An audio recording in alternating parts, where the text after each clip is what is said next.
Assalamualaikum warahmatullahi wabarakatuh. Sahabat Teras lagi nih bersama saya Ratu Rini ya. Tapi di Teras kali ini saya jadi keingetan satu kalimat dari salah satu narasumber yang pernah hadir di sini yang menyampaikan bahwa anak adalah titipan dari Yang Maha Kuasa, bukan punya kita, tapi Allah yang kasih sebagai amanah yang harus dijaga. Gimana caranya supaya amanah ini bisa terjaga dan dikembalikan seutuhnya dengan baik. Super sekali ya. Salam untuk Dr. Brian, mamanya Alesa. Dan hari ini teras kita kedatangan mama-mama hebat lagi. Kita sapa ya. Assalamualaikum bunda-bunda.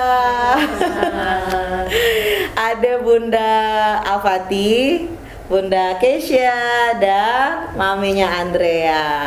Mereka hadir nemenin kita nih sahabat sambil ngopi-ngopi cantik, boleh pakai gula, boleh kopi pahit ya. Kita kenalan dulu. Kita ke Bunda Alfati. Bunda sehat? Alhamdulillah. Sehat. Iya. Mau nyapa sahabat dulu. Sahabat udah ngopi belum gitu? Takutnya ada yang puasa ya hari Oh Kamis. iya, kita take di hari Kamis sahabat yang lagi puasa. Ya semoga ngabuburit hari ini bisa ditemenin sama kita ya. Iya, Bunda Alfati ini putranya kelas 3 ya? Kelas 3. Kemudian ada Bunda Keisha, Mama Keisha. Mama atau Bunda saya suka asal gitu kalau ketemu ibu-ibu tuh ya Bunda ya Mama, nggak konsisten. Jadi apa dong? Kalau Keisha sama ibu. Oh ibu tuh kan iya. salah lagi. Ibunya Keisha kelas 1 kelas B, 1. ya. Kemudian ada Mami, bener ya? Iya, betul. Mami Andrea kelas 1B. kelas 1B, satu kelas nih. Iya. Ini paling senior berarti ya kakak ya. Sahabat Alfati, Keisha dan juga Andrea memiliki orang tua yang luar biasa ya. Beliau-beliau kita hadirkan di sini untuk memberikan inspirasi karena beliau ini memiliki tantangan yang luar biasa, memiliki anak berkebutuhan khusus, betul ya Bunda ya? Tuh. Iya. Kalau Al-Fatih diagnosa berkebutuhan khususnya apa tuh Bunda? Autis, ASD Autis ya. Autis syndrome disorder ya. Itu pas udah lahir Bunda langsung atau misalnya emang ada indikasi yang kemudian Bunda periksa gitu ya? Ada, jadi sampai dengan usia 2 tahun itu belum ada babbling sama sekali ya, gitu. Jadi dia cuman ya gitu, sehingga sempat ada kecurigaan, tapi seperti biasanya kadang orang tua kita, oh itu nggak apa-apa, telat aja. Belum aja gitu ya. Sudah usia 3 tahun itu saya memaksakan diri untuk ke dokter, gitu. Karena memang ini mah udah bukan tenang saja, ini sudah waktunya harus periksa. Oke, dan saat itu langsung dikonsultasikan. Betul, Ya. dan diagnosanya itu Usia berapa tadi Bunda? 3 tahun saat 3 tahun ya, 3 tahun. Nah, sahabat, Ibu Keisha juga sama gitu, memiliki anak berkebutuhan khusus dengan spesifikasi tunarungu. Ada gangguan pendengaran yang ini ceritanya juga saya udah kepo duluan ya.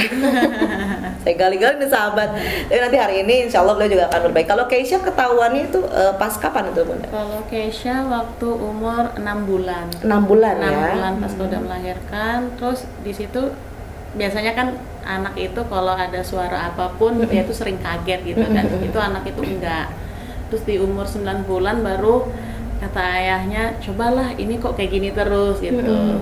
Mikir kita waktu 6 bulan itu masih mikir positif aja gitu. Terus pas 9 bulan kita periksa. Ternyata dari dokter anak kita dioper lah ke tunarungu, ke THT ke waktu THT. itu ya. Terus dari THT dites, terus dioper lagi ke pihak pendengaran. Oh, ada lagi Ada bagiannya lagi ya. Terus pas di situ anak itu dites BERA dan sebagainya gitu. Banyak ya istilah-istilahnya sama, saya juga lagi. Sahabat kalau lagi nonton boleh sambil searching nih. Karena memang ini daging banget, banyak ilmu yang tersisip dan mungkin juga Allah berikan itu kepada kita ya untuk terus belajar. Termasuk juga maminya Andrea. Aman ya Mi ya? Masih capek kan dari studio. Mi, Andrea tuh anak pertama yang kemudian didiagnosa berkebutuhan khusus itu sejak usia berapa itu Mami? usia Mami dia, boleh agak keras suaranya? dia diagnosanya tuh ganti-ganti nih. Wah, ganti-ganti? Ganti-ganti. Jadi dari pertama anaknya seperti biasa, normal, sudah bisa bilang mam gitu, apa, pokoknya udah mulai ngomong. Di atas 1 tahun 3 1 bulan tahun 3 mulai bulan. dia ada regresi. Apa Jadi itu? yang tadinya nggak bisa, terus mulai kata-katanya mulai hilang. Nah, awalnya diagnosa pertama itu di 2,5 tahun itu speech delay. Terus kemudian ada ADHD, terakhir kemarin di sekolah ASD. Gitu. Jadi, Boleh ASD itu apa tadi? Sama ya sama apa? Beda ya? Iya. Oh, sama. Gitu. Jadi, jadi memang penegakan diagnosa itu berkali-kali kita ke dokter gitu, karena anak ini masih belum konsisten. Jadi kan dokter juga masih mengamati dulu nih, masih terus observasi gitu. Cuman kesininya terakhir dia ASD. Oke. Bunda sebagai orang tua, terlebih sebagai seorang ibu yang mengedepankan perasaan, ketika ada sinyal nih, duh kayaknya anak kita kenapa-napa nih, anak kita nggak sesuai perkembangan dan pertumbuhannya, itu ada rasa yang denial, nggak usah, udahlah mungkin enggak, atau ada mungkin masing-masing dari Bunda punya pemikiran yang beda gitu, atau ada yang langsung keberanian ya udahlah gitu, periksa gitu. Siapa duluan boleh? Ya, baiklah. Yang juru bicara di tengah. Kalau Kesha pribadi waktu umur 6 bulan itu saya pribadi yang masih mikir positif. Nggak ini, kalau suami emang langsung kayak ayolah kita coba periksa gitu. Karena mungkin saya juga maksudnya dulu kan waktu kuliah saya juga di bagian kesehatan, gitu kan. Jadi kata saya jangan dulu lah ya gitu, kita mikirkanlah positif gitu aja dulu. Mungkin ini anak dia terlambat doang gitu. Soalnya waktu bayi dia itu normal, menangis, terus anaknya itu ibarat kata cuma apa ya, waktu umur dia sebulan apa itu dia masih ada respon lah gitu. Kalau kita kagetin tuh apa dia masih ada respon. Jadi semenjak dia umur 6 bulan itu agak mulai turun. Gitu. Jadi nggak langsung dari bayi dia terkena tunarungu, enggak. Ternyata pun waktu diteskan berat nggak sepenuhnya putus jaringan pendengaran. Bera itu tes untuk tes apa? ya, untuk pendengaran ya. Jadi dia sebangsa kayak alat gitu kan, ditempelin, itu pun anak harus benar-benar tidur pulas, kalau nggak pasti dicabut sama anaknya gitu. Jadi kan itu ada di jantung, ada di telinga, di otak, itu ditempelin semuanya. Jadi pas di situ ternyata nggak putus, tapi emang udah desibelnya udah sangat tinggi buat Kesha. Dengan tinggi 120 sih Kesha udah 97 desibel itu tingginya. Kalau Mami sendiri nih, Mami Andrea pas ngerasa kayak gitu tuh ada tadi langsung udah deh ini harus kita lakukan sesuatu, atau justru apa gitu yang dirasa saat itu? Sampai saya sebetulnya orang tua ya. Ibu itu kan biasa, dia kan udah mengurus banyak anak nih, jadi dia tahu ada yang beda. Dia bilang kok belum bicara. Tapi dari sebelah ayahnya, nggak apa-apa itu, masih kayak gitu kan, maksudnya nggak apa-apa nanti juga bisa. Ini kan masih umur 1,5 tahun, sampai akhirnya umur 2 tahun. Saya bergejolak nih di hati, nggak bisa, saya harus periksakan gitu kan, ini ada yang nggak benar. Nah sampai akhirnya 2 tahun 3 bulan kalau nggak salah, karena anak ini semakin aktif Bu, dan kita juga nggak tahu karena masih awam, masih belum tahu makanan juga masih semua makanan coklat itu paling seneng makan coklat. Jadi kita kasih, karena bodohnya saya dulu pikir oke lah coklat dengan mungkin yang mereknya lebih aman atau apa itu mungkin lebih aman lah gitu untuk anak-anak ini. Ternyata enggak, semakin dikasih itu memicu Semakin aktif. Itu aktifnya luar biasa, dan sampai dia tidurnya tuh jam 2 pagi, Masya Allah. jam 3 pagi baru tidur, itu di umur 2,5 tahun. Masih bayi banget ya, masih kecil lah gitu ya. Oke, tapi dari Bunda sendiri udah langsung jadi harus gitu ya, harus melakukan jadi saya sesuatu. harus ke dokter Ke dokter saya gitu. harus tes. Kalau Bundanya Al-Fatih ngerasa tadi sempat cerita sebelumnya ya, ternyata dari kakaknya Al-Fatih pun memang punya pengalaman yang justru berbeda gitu ya Bunda ya. Dari boleh deh Bunda cerita dari pas anak pertama. Jadi Al-Fatih ini punya kakak kembar ya. Seru. Jadi tapi memang pengalamannya sudah luar biasa dari awal, sehingga ketika memiliki sinyal-sinyal ada sesuatu dari si adik gitu Al-Fatih ini, bagaimana tuh rasanya Bunda? Iya, saat sebenarnya kan kalau cerita dari awal saya itu sempat kosong itu 3,5 tahun, kemudian hamil kembar, tidak ada, saya rutin periksa gitu kan, semua perkembangan bagus. Begitu saat itu tiba-tiba dia harus lahir prematur karena ketuban sudah rembes dan sudah pembukaan 4 untuk dipertahankan karena mereka satu kantong, dikhawatirkan nanti ada yang tidak selamat kan gitu. Akhirnya dia tindakan sito di sesar gitu kan yang mendesak. Nah begitu lahir kan kakak mah tidak menangis gitu, kalau adik menangis saat itu, dan itu tidak dikasih ke saya gitu kan, si kakak ini sempat ada kok kenapa ya gitu.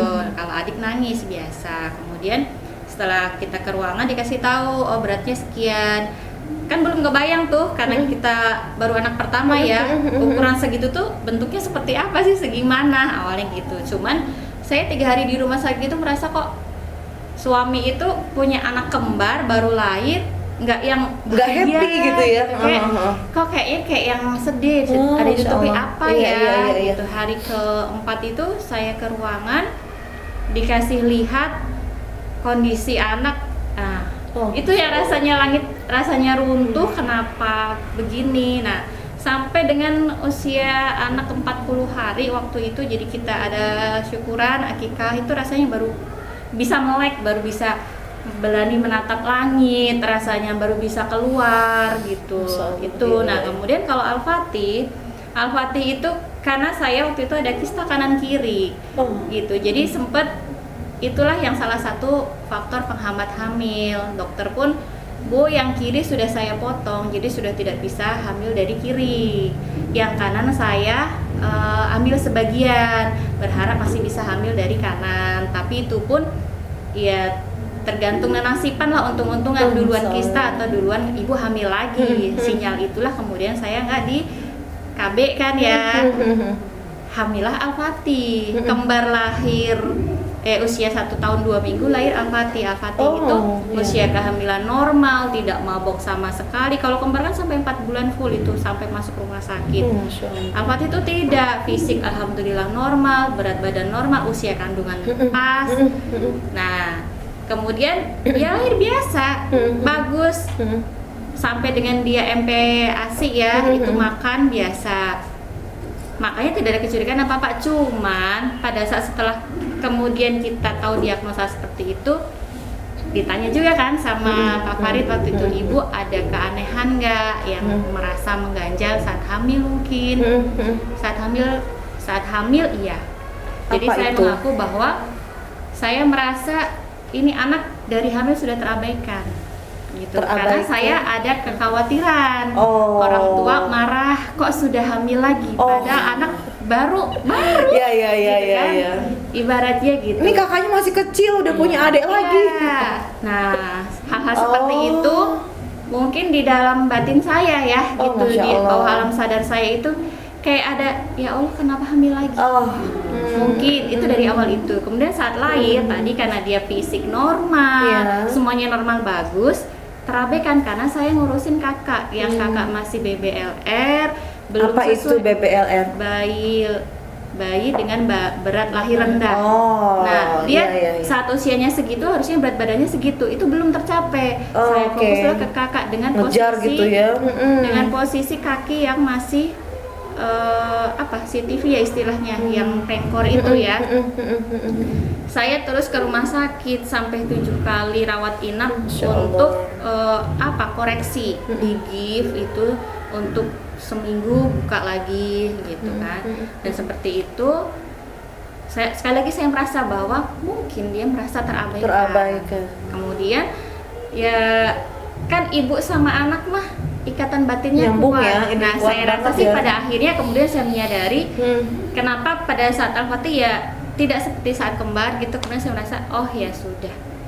Ada salah satu unsur kesalahan itu di diri saya pribadi. Saya tidak menyalahkan Allah, tidak menyalahkan siapapun, tidak menyalahkan kondisi, karena memang oh iya itu salah saya. Dari situ saya, ya Allah saya terima.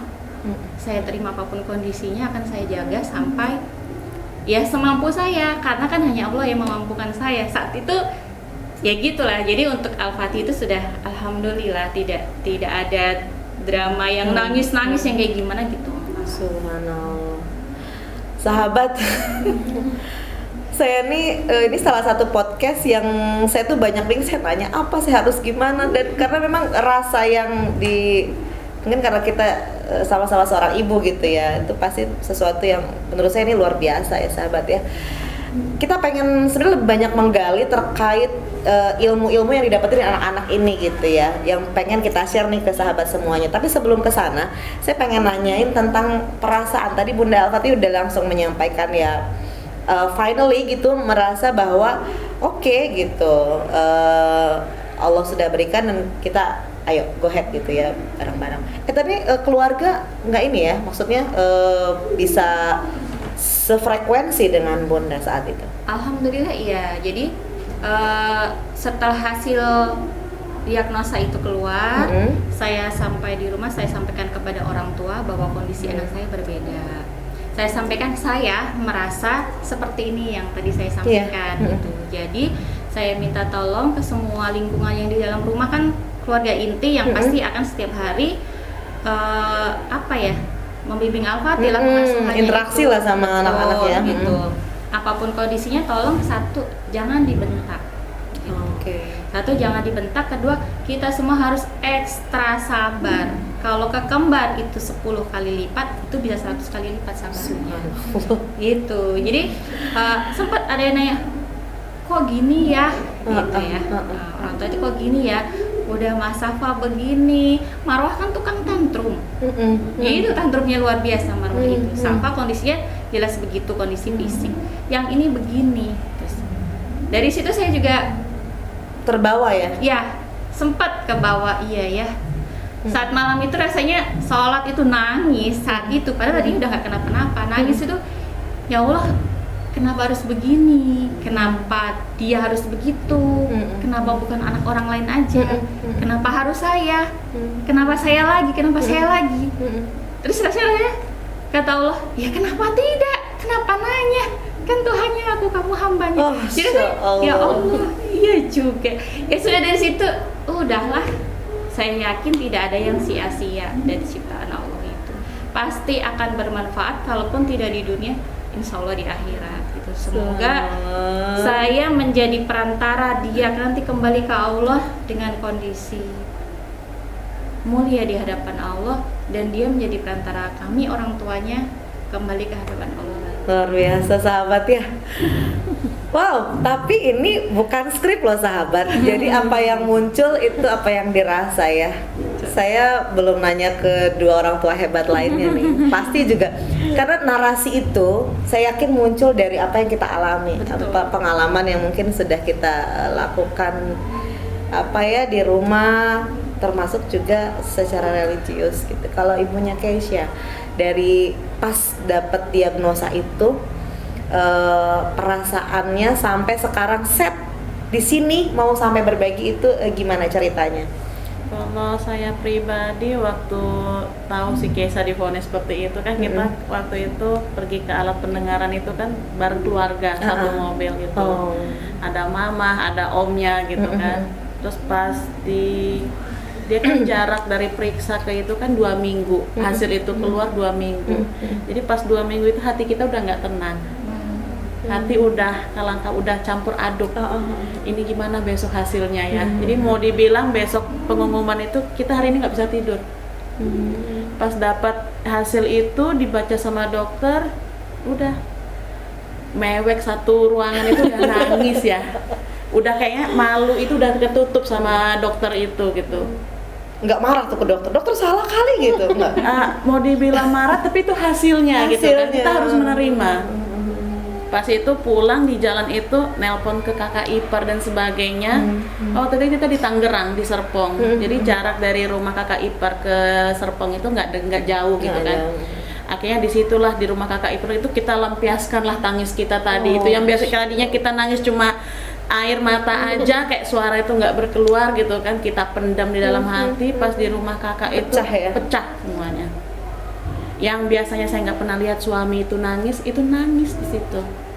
Melihat terus kita langsung, kalau neneknya hanya meluk si cucu dengan rambut digini-giniin, sabar nak.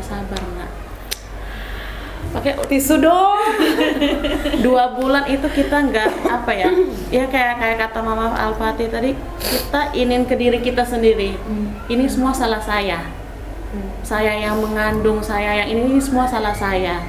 Sampai neneknya juga bilang, ini salah mama yang nggak bisa rawat kamu dulunya, mungkin kamu hamil mama nggak menjaga. Jadi kita saling menyalahkan. Itu fase itu ya, fase ya, awal ya. fase awal. Terus dengan jalannya waktu si Keisha itu sakit. Mungkin karena dia batin saya hancur, dia ngerasain. Jadi kita merasanya saya harus bangkit. Saya ngomong ke suami, ayo kita bangkit bersama. Nggak mungkin kita harus berdiam diri seperti ini. Terus kata saya, udah ayo kita bangkit bersama. Apa jalan keluarnya nanti kita hadapin. Jadi sebelum dia sekolah itu pemikiran saya, adakah dia bisa sekolah kah? Nanti kalau dia remaja kah, adakah yang mau sama dia kah? Itu udah itu ya di kepala kita udah seperti itu, Bu. Padahal itu wewenangnya bukan kita ya. Iya. Itu bukan wewenang tapi kita udah sampai kita udah sampai ke situ. Adakah yang mau sama anak kita dengan kondisi dia seperti ini? Jadi itu udah terbesit di ini tuh udah ada. Makasih. Jadi nggak mungkin kata Mama, Bismillah kita melangkah. Jadi suatu saat nanti ada jalannya tuh ada. Kadang Mama cuma berpesan, lihatlah di TV kan ada yang tahfidz yang mengaji setiap pagi itu ya. Itu kan banyak dengan anak yang berkebutuhan juga. Lihat mereka bisa. Kamu anak normal dengan semuanya, cuma dia pendengaran doang. Kalau yang lain yang kakinya begini, yang dia nggak bisa melihat ini, tapi dia bisa dengan hatinya dia bisa gitu.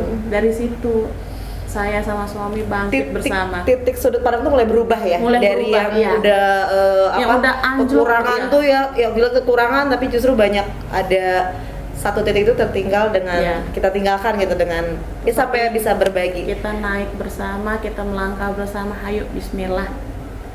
Allah memberikan kita ujian, pasti Allah tahu kita sanggup untuk menjalaninya. Ini sahabat, titik ini yang kadang-kadang tuh dapatnya susah ya. Maksudnya oke, kita tahu kalimat itu, mungkin ayat-ayat atau hadis tentang itu pun kita mungkin bisa jadi hafal, tapi ketika memahami satu kalimat itu tidak mudah ya. Gitu nggak sih, Mami? Banget gitu ya. Mami nih, kalau saya boleh tanya jujur nih, fase yang sekarang masih ada nggak fase yang kok gini, atau sudah di fase yang oke gitu? Di fase yang sudah menerima, sudah menerima. Jadi kita hanya sekarang itu kita sudah tahu nih anak seperti ini gitu kan. Jadi kita terima, dan sekarang langkahnya apa nih ke depannya gitu. Untuk bukan untuk membuat anak ini menjadi normal, tapi untuk memaksimalkan potensi yang ada. Maksimalkan potensi yang ada. Catat ya. Ini saya terbawa suasana, jadi saya pikir saya tuh udah gimana gitu, udah yang paling menderita gitu kan.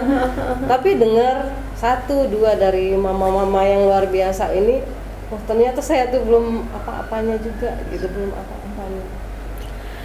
Jadi bingung. Skripnya mana Pak Topan? Saya jadi bingung mau nanya apa ini. Nih, Ibu, Bunda gitu ya.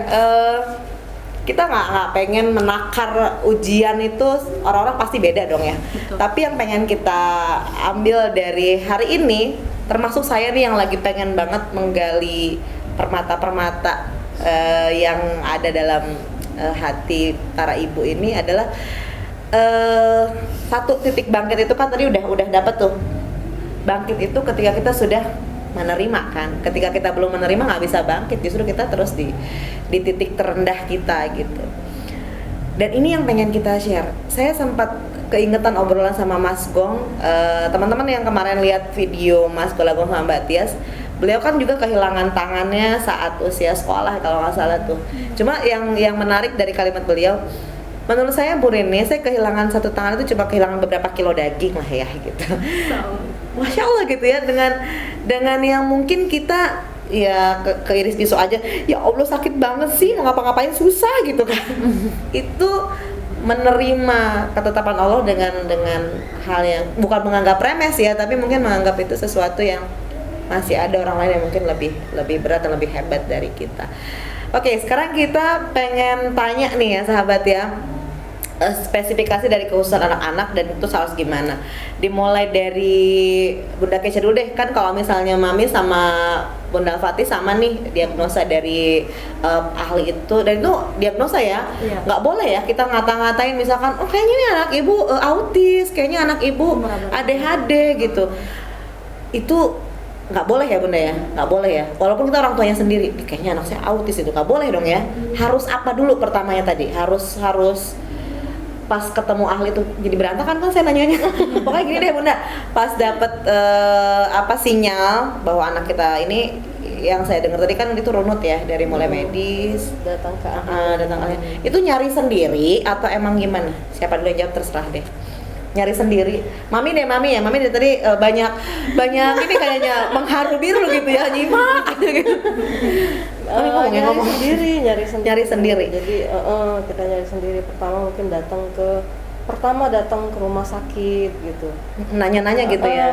Konsultasi anaknya. Jadi nanti dites anaknya udah bisa apa aja, udah sesuai belum dengan usianya. Kemudian belum puas sama yang dokter, kita lari ke psikolog gitu, dan kita konsultasi lagi, nanti direkomendasikan, oh Ma anaknya coba disekolahin.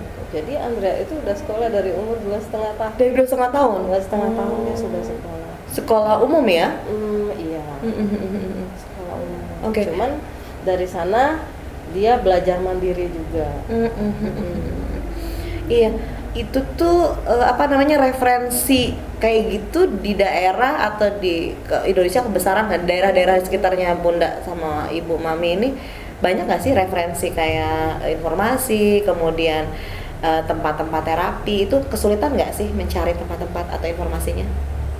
Karena enggak sih. Enggak ya? Iya, soalnya kan kita kan tahunya pertama karena dari kalau si Keisha pribadi gitu, karena kita memakai alat bantu, jadi dari pihak alat bantunya itu bilang, Bu nanti kita terapi, ada sistem terapinya gitu. Kalau si Keisha namanya FET, jadi itu untuk pendengaran. Bukan FET malah ya? nggak lucu. Jadi FET itu apa? Kalau si Keisha itu FET itu seperti untuk pendengarannya gitu.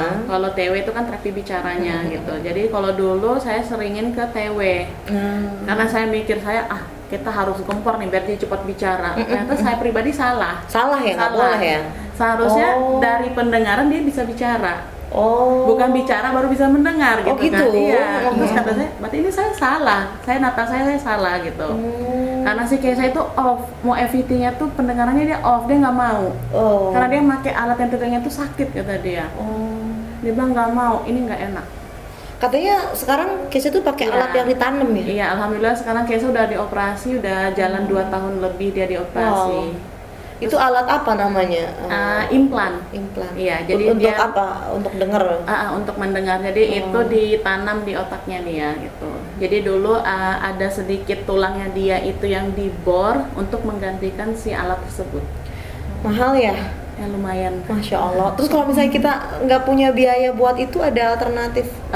Kalau itu dulunya itu kan si Keisha pakai alat bantu biasa Bu yang di telinga gitu. Nah anaknya nggak mau, mungkin karena risih, karena dia kan berupa kayak jelly ya, karet gitu di telinganya, dia nggak mau. Sakit Terus kalau setiap naikkan alatnya gitu dia tuh down, anaknya sakit.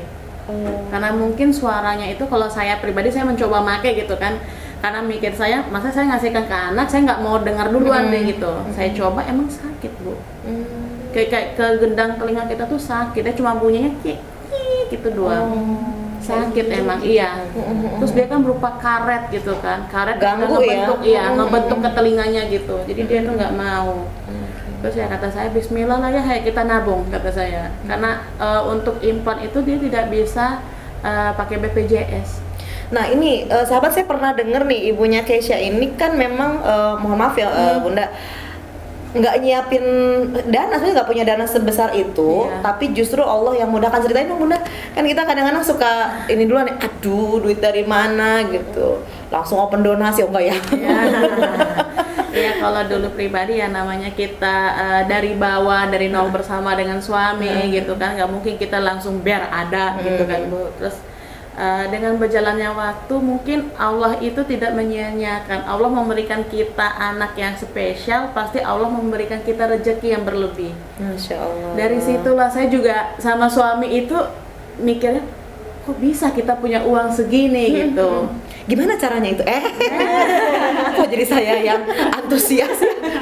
Dulunya saya sama suami itu Bu, cuma apa ya, kita di pasar malam itu berdagang cuma di pasar malam ya. Kalau namanya waktu hujan ya nggak mungkin lah ada orang yang mau datang ke pasar malam gitu kan. Dengan adanya COVID waktu itu pasar malam off, kita bangkitlah dulu waktu itu. Ada kata teman, ayolah kita buka toko katanya. Nggak mungkin kamu hanya berdiam diri. Dengan maksudnya pasar malam tutup, terus kita pun juga menyendiri di rumah kan nggak mungkin kita hanya berdiam diri. Akhirnya sama temannya suami itu disupport lah, ayo kamu buka lah. Akhirnya kita tuh buka toko serba waktu itu. Dengan satu toko kita buka, alhamdulillah antusias warga juga lumayan gitu kan. Waktu itu kita pindah ke Rangkas. Dulu kita tinggal di Pandeglang kan, kita pindahlah ke Rangkas. Masya Allah luar biasa antusias. Orang itu sangat luar biasa yang sampai kita nggak mikir, ya Allah sampai kayak gitu gitu ada kan. gitu ya. Iya, sampai kita juga waktu COVID itu kita dilihat sampai orang itu, ya Allah Bu, saya belum pernah lihat yang seperti itu gitu. Apa tuh, banyak orang? Banyaknya orang itu, dengan toko belum buka orang udah banyak di depan toko. Wah, jangan-jangan ada pesugihan.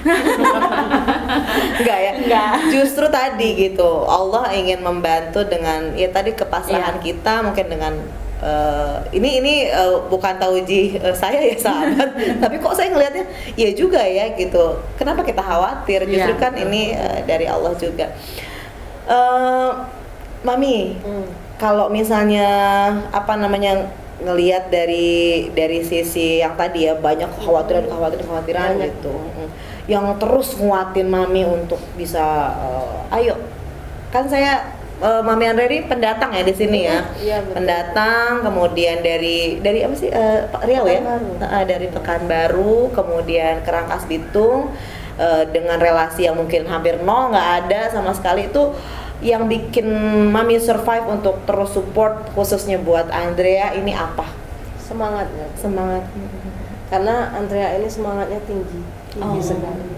Jadi dia itu anak yang nggak pernah putus asa, semangatnya tinggi sekali. Jadi saya akan merasa malu dan bersalah kalau misalnya saya nggak kalah semangatnya dari anak ini. Jadi anak itu kan kesulitan sekali berbicara. Jadi kalau kita orang biasa ini ngomong itu segampang itu. Iya.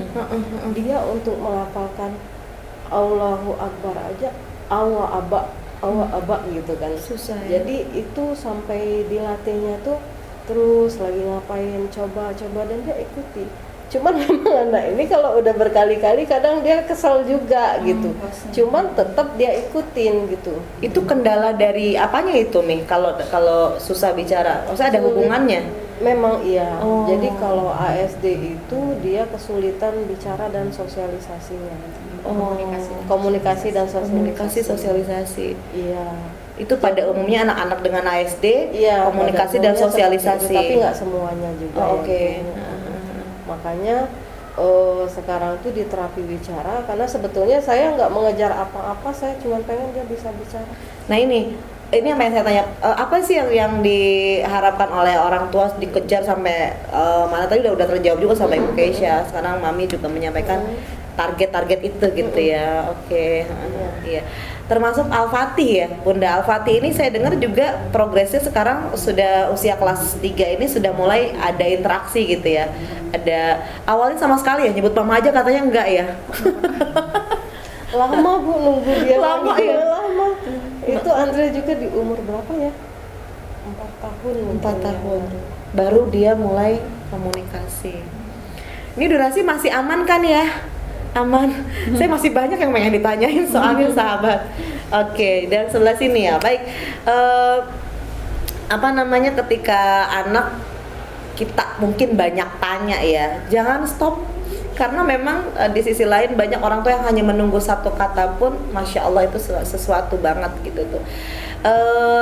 Saya pengen ke bundanya Al-Fatih nih. Tadi sempat ngomongin tentang coklat ya, tentang pengaruh makanan. Bunda, mami, ibu gitu, kalau misalnya pengaruh makanan kayak misal coklat atau hal-hal lain, makanan seperti apa sih yang memicu sebetulnya? Itu tuh nggak boleh dikonsumsi sama sekali, atau mungkin ada takarannya, atau gimana itu untuk menyikapi dari sisi makanan ya untuk anak-anak? Ada dietnya ya. Jadi Ada diet ya? Free sugar, free gluten, free kasein ya, yang saya tahu. Jadi dari kasein tuh dari segala kasein itu kan pengikat protein dari segala macam bentuk susu sapi dan turunannya, susu, es krim, keju, itu tidak bisa. Gitu. Kemudian sugar jelas ya, gula itu kan memicu untuk aktif, dia akan lebih aktif gitu kan. Kemudian tepung karena mengandung gluten gitu. Nah, pada saat itu kan Al-Fatih konsumsinya susu formula. Susu formula, kalau kata kita dulu nggak kebeli susu formula, pada sekarang bisa ngasih susu formula ke anak nggak boleh. Bingung kan ya? Iya. Dia Gimana sih maunya? susu soya ya.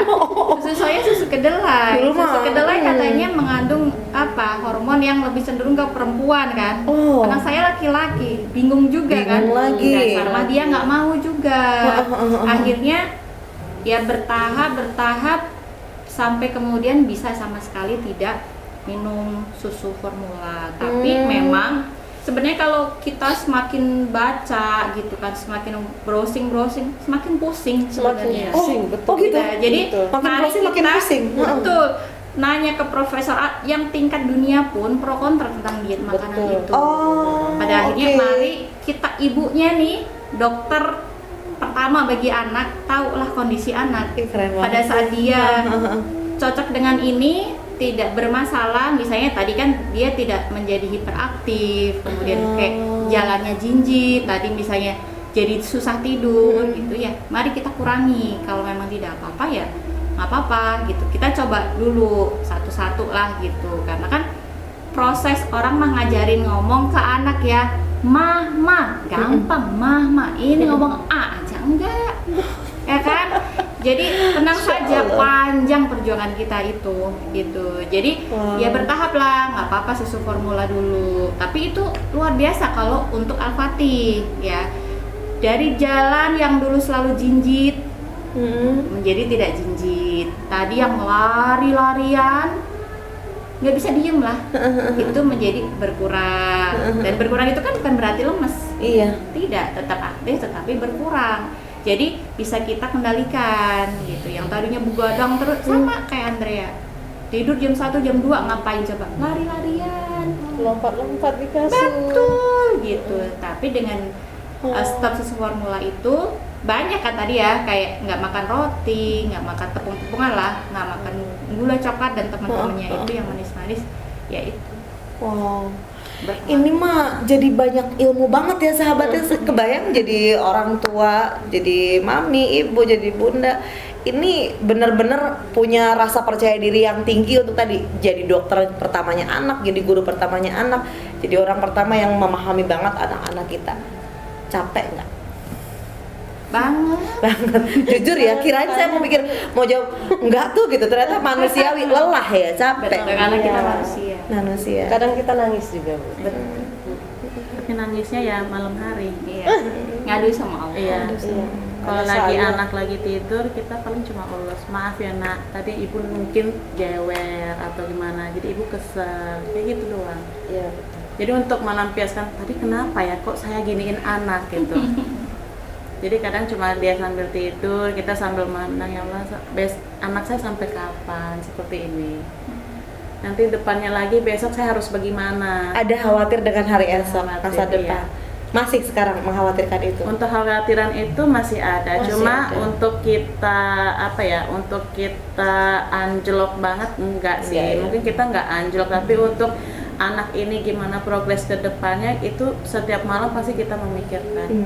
Dan tetap butuh support ya, bukan berarti kita udah hebat banget gitu Iya. dengan kondisi kita yang sekarang, turun naik, kemudian sedih, capek, yaitu manusiawi ya. Sahabat gitu, jadi ya tetap aja ada hal-hal yang memang walaupun teman-teman bunda-bunda di sini mau sharing dengan kita, tapi ada hal-hal yang juga mungkin kita butuh support, termasuk juga masyarakat. Pemerintah sekarang kan sudah ada juga undang-undang untuk sekolah itu menerima siswa berkebutuhan khusus dengan asesmen ya, sesuai dengan kemampuan sekolah tertentu.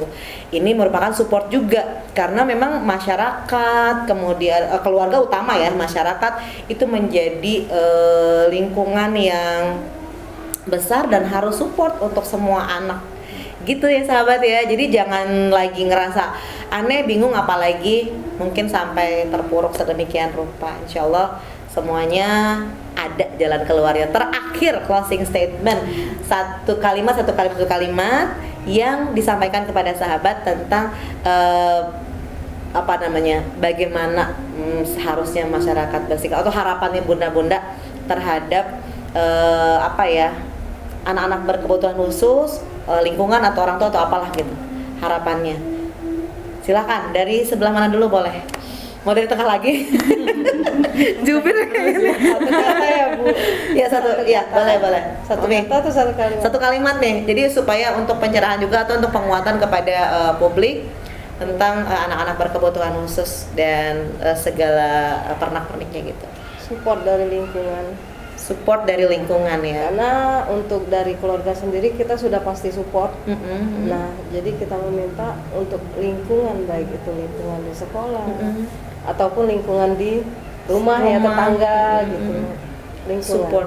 Support. Catat ya sahabat, support dari lingkungan. Sedikit sebelum ke sana ada cerita teman-teman masih malu untuk ngeluarin anak main gitu, atau enggan, atau nggak siap dengan cibiran, makanya tadi support itu penting. Oke ya sahabat cerdas, lanjut.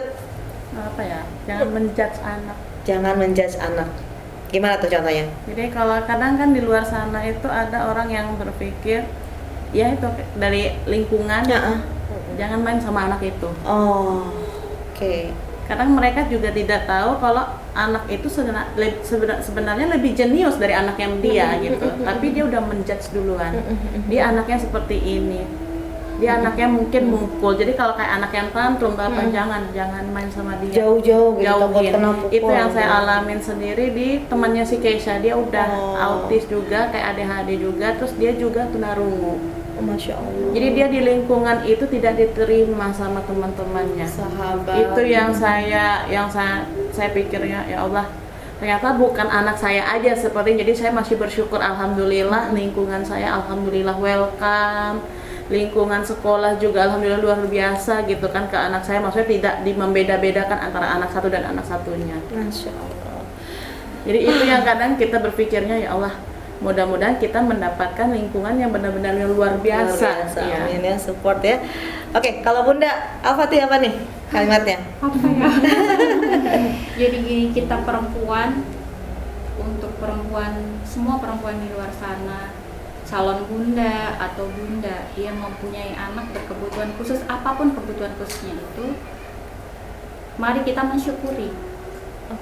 Kita harus ridho, karena salah satu pintu surga itu dari pintu ridho. Mungkin kita tidak punya tiket dari ketujuh pintu, tapi kita dikasih waktu, kesempatan, tiket kamu ini dari pintu ridho, terimalah dia. Dan untuk bunda-bunda yang mempunyai anak normal, tolong beri kesempatan kami, bunda yang memiliki anak berkebutuhan khusus, agar anak kami bisa berteman dengan anak bunda, bisa bersosialisasi, bisa hidup bersama, maju bersama, meraih masa depan bersama, kebahagiaan dunia dan akhirat. Kenapa? Tidak ada satu manusia pun yang bisa memilih saya ingin lahir kondisi seperti apa. dari ibu yang mana, dari rahimnya perempuan yang mana. Itu. Jadi Bunda, orang tua, sekolah, lingkungan, masyarakat, mari kita terima anak-anak berkebutuhan khusus, apapun kekhususannya, baik itu anak kita maupun anak orang lain, karena toh kita sama-sama hamba Allah yang tugasnya satu, mengabdi kepada Allah, dan kita akan pulang ke sana. Pintunya mungkin berbeda, caranya mungkin berbeda, tapi sama tujuannya, kembali kepada Allah. Terima kasih. Saya udah nggak bisa ngomong apa-apa lagi, sahabat ya. Pantas saja qada dan qadar itu menjadi salah satu rukun iman ya, bagaimana menerima ketetapan Allah dan menjadikan syukur sebagai salah satu hal penguatan kita, keyakinan kita bahwa Allah itu senantiasa bersama kita. Mau pilih pintu yang mana? Pintunya banyak dari Allah, diantaranya yang diceritakan oleh Bunda-bunda tadi. Kita akan senantiasa support, dan Andrea, Fatih, Keisha, semuanya juga ada di Al-Qudwa, bermain bersama, belajar bersama. Insya Allah mudah-mudahan Al-Qudwa menjadi sahabat yang baik, lingkungan yang sehat untuk semua anak. Saya pamit ya sahabat. Boleh nanti komen, nanya, atau mau nanya alamat beliau untuk konsultasi juga boleh. Terima kasih Bunda-bunda sudah hadir di teras. Mohon maaf ya, luar biasa. Semoga Allah senantiasa memudahkan, menyayangi, dan menjaga keluarga Bunda-bunda juga anak-anak. Merchandise-nya di bawah. Oh, ada merchandise. Hampir aja saya lupa. Di mana nih? Ini ya? Oh, tada! Wow. Yang udah duluan jangan jealous ya. Kita punya merchandise, saya boleh buka ya? Atau bunda-bunda yang buka ya, nggak boleh dilempar ya, nggak boleh. Apanya ya, bunda boleh mau ambil yang mana nih merchandise-nya dari teras, boleh diambil bunda. Ya, ini ucapan terima kasih kami yang dipilih, diambil. Oh, beda-beda warnanya. Mana suka ya, boleh. Bunda boleh dikasih lihat dong ke kamera. Saya juga belum lihat soalnya. Ini merchandise kita. Terima kasih banyak, semoga bermanfaat. Wah, ada tulisannya tuh. Ada Al-Qudwa Pride di depan. Yang belakangnya apa tuh? Mindset. Oke, kasih lihat ke kamera yuk gambarnya. Oke. Always keep a positive mindset. Teras Al-Qudwa support by Abinet ya. Thank you, makasih, semoga bermanfaat ya. Makasih banyak. Saya Ratu ini pamit ya sahabat, sampai ketemu di teras selanjutnya. Assalamualaikum warahmatullahi wabarakatuh. Tetap semangat.